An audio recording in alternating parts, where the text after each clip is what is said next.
AJ Armstrong is on day number 8. Prosecutors say AJ killed his parents 7 years ago.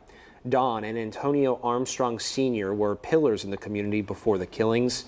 The judge will not allow cameras in the courtroom, but our journalists and analysts have been working this case from all sides. I want to bring in Ed McClees to give us his perspective on the case. Ed, thank you so much for coming in. Thanks for having me. We do appreciate your time. Yes, sir. So far, 21 witnesses were called in to testify during this trial. The biggest testimony coming in the last 2 days, all surrounding the DNA evidence we first reported on earlier during our coverage. You've had your fair share when it comes to trials. How effective was this DNA on the badge for both sides of the case? Well, you know, I think it was not the smoking gun that we may have thought at first when we first heard about this new information.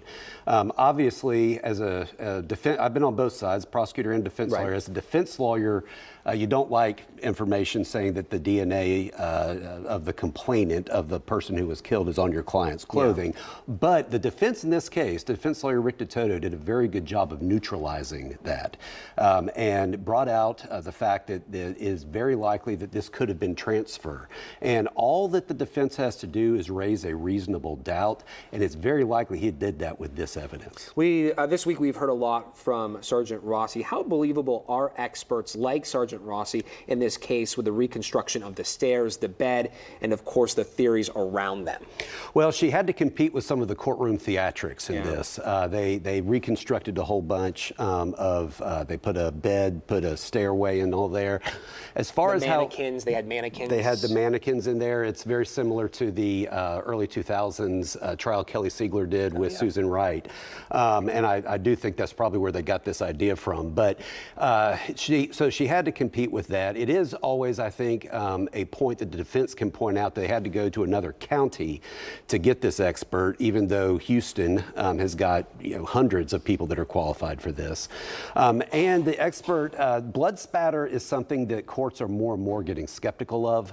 And I do believe, based on what I know, that the defense did a good job of pointing out some things that can raise some doubts. Remember, all that the defense has to do is peel away a couple of jurors. They don't have to prove he didn't do it. The prosecution has to prove he did. Yeah.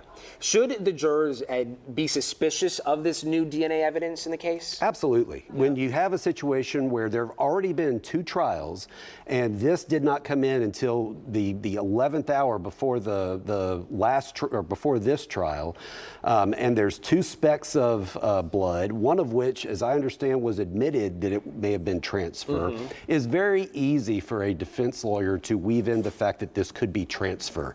And some of your viewers may remember the OJ case. That was a big deal where there was transfer. Transfer DNA is a problem. So I think this is ultimately going to go back to where it's been before. Is it the alarm system that the juries are going to hook onto, or is it going to be the brother that the defense is trying to blame? And that was going to be my next question for you, the likelihood of just that, what you just said. I think that's exactly it. I think that's I think that the defense lawyer in this case has neutralized the DNA evidence enough so that we're right back at square one. And we'll see if we get a verdict this time. I know Homicide Sergeant Kenneth Dagnall has been at the center of this case since it started. This was back in 2016. Could he be the star witness that wraps up this case for prosecutors? Absolutely.